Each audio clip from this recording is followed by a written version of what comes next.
সর্বত্র প্রতিবাদের ঝড়। এবার নিন্দায় সরব নরেন্দ্র মোদী বিচার মঞ্চ আইটি সেল। কসবা ল কলেজের ছাত্রের ওপর যারা এই ধরনের আচরণ করে তাদের দ্রুত শাস্তির দাবিতে সোচ্চার হয়ে সাংবাদিক সম্মেলন করল নরেন্দ্র মোদী বিচার মঞ্চ আইটি সেলের ওয়েস্ট বেঙ্গলের state president Payel Ghosh, state general secretary Samir Joshi, Kolkata শাখার ভাইস প্রেসিডেন্ট সুনিতা পাল। এদিন সম্মেলন থেকে তারা জানান, এই ধরনের ঘটনা রাজ্যে বা দেশে যেখানেই হোক না কেন তা লজ্জাজনক। এদিন সাংবাদিক সম্মেলনে প্রশাসনের কাছে দোষী দ্রুত দৃষ্টান্তমূলক শাস্তির দাবি জানান তারা। রিসেন্টলি আমাদের কলকাতায় যেই একটা ভয়ানক ঘটনা ঘটে গেল, সেটা রেপ কেসের ল কলেজের মেয়েটি, সেই ব্যাপারে আমি অত্যন্ত চিন্তিত আমাদের ফিউচারকে নিয়ে, যে as a women, as a girl বা অ্যাজ এ মাদার, আমি যখন আমার বাচ্চাকে বাড়ি থেকে বের করব তো সে কতটা সুরক্ষিত, আমি নিজে কতটা সুরক্ষিত। আর সেই দিক থেকে বলতে গেলে আমি অসম্ভব দুঃখিত আরেকটা কারণে, যে আমাদের যে শিক্ষার জায়গা, যেখানে আমরা খুব ভরসা করে আমাদের সন্তানদের পড়তে পাঠাই, সেইখানেই এই সমস্ত ঘটনাগুলি বারবার ঘটছে। কিছুদিন আগে আরজিকর এখনও আমাদের মন থেকে যায়নি, সেটা হতে না হতেই আরেকটা ঘটনা।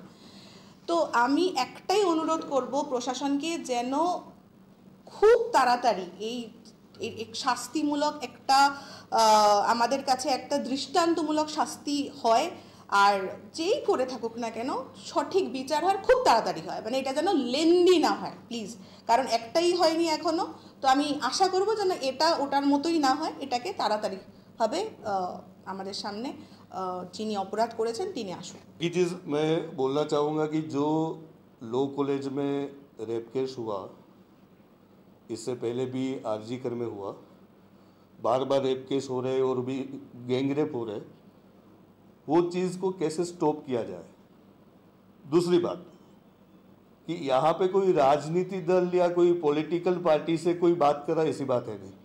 यहाँ पे एक ही चीज़ को लेके है कि अपनी बेटी अपनी बहू की सुरक्षा क्या है। तीसरा पॉइंट मेरा यह है कि अभी तक कोई ऐसा न्याय नहीं मिला है कि वो आरोपी को पकड़ के कुछ डिसीजन लिया जाए, कोई न्याय मिला हो, वो नहीं है। हम एक्सपेक्ट करते हैं कि उसको न्याय मिले, क्योंकि यहाँ पे बात ये है कि लोग या पॉलिटिकल पार्टी, कोई नेता लोकल यहाँ पे मैंने सुना कि बोल रहे कि लड़की को अकेले नहीं जाना चाहिए, लड़की को पूछ के जाना चाहिए, किसी को बता के जाना चाहिए।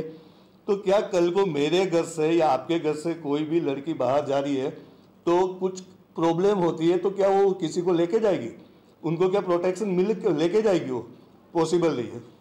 तो हम एक ही चीज़ चाहते हैं कि ये चीज़ को लेके न्याय मिले, आरोपी को कड़ी से कड़ी सज़ा मिलनी चाहिए, जितनी हो पाए उतनी कड़ी सज़ा मिलनी चाहिए। और ये घटना बहुत ज़्यादा निंदनीय है, ऐसी घटना वापस नहीं बननी चाहिए। और सबसे बड़ी बात मैं ये कहना चाहता हूँ कि रेप केस जो बन रहा है, ये सिर्फ मैं वेस्ट बंगाल को लेके बात नहीं कर रहा हूँ, चाहे कोई भी स्टेट हो, रेप केस नहीं होने चाहिए।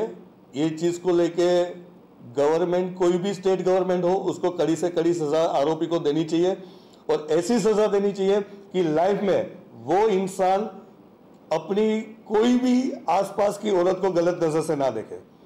क्योंकि सबसे बड़ी बात यहाँ पे ये हो गई है कि हर एक स्टेट में आप देखोगे कि रेप केसेस हो रहे हैं, गैंग रेप हो रहे हैं। वेस्ट बंगाल में भी अभी अभी ये सारी चीज़ें हो रही है बैक टू बैक। तो मेरा एक ही कहना है कि ये चीज़ बहुत ज़्यादा निंदनीय है।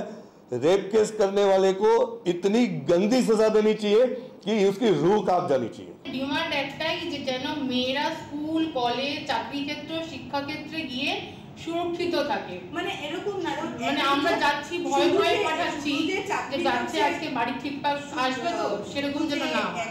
বিচারটা হয়। Bureau report, channel 10।